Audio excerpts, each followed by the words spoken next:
नमस्कार. अहो, असे आश्चर्याने काय पाहताय? नमस्कार तरी करा. मी आपल्या सर्वांचा बापू म्हणजे मोहनदास करमचंद गांधी बोलतोय.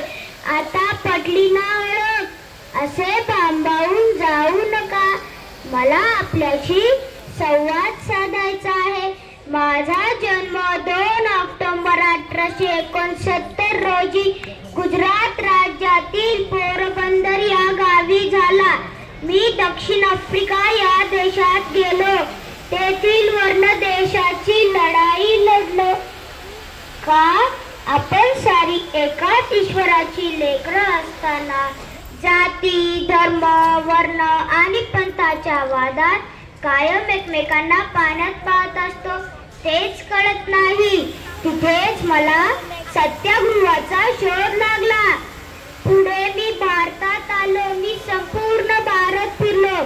तेथील भुकेने व्याकुळ झालेली माणसं, कुपोषणाने ग्रस्त लहान मुले पाहून मी ठरवले की आपणही साधे सुधे राहावे. एक हाताने चालवून कातलेला खादीचा पंजा घेतला.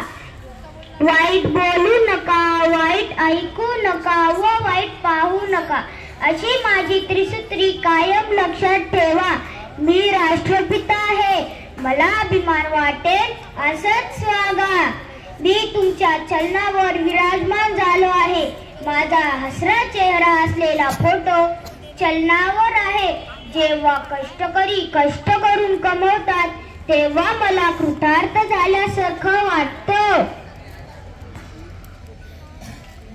माझ्या वाढदिवसाचे औचित्य साधून तुम्ही चित्रकला, निबंध, घोष वाक्य, कविता वाचन, स्वच्छ भारत चित्रकला या स्पर्धांचे आयोजन केले. हे पाहून मला खूप अभिमान वाटले. मुलांनो, मोठे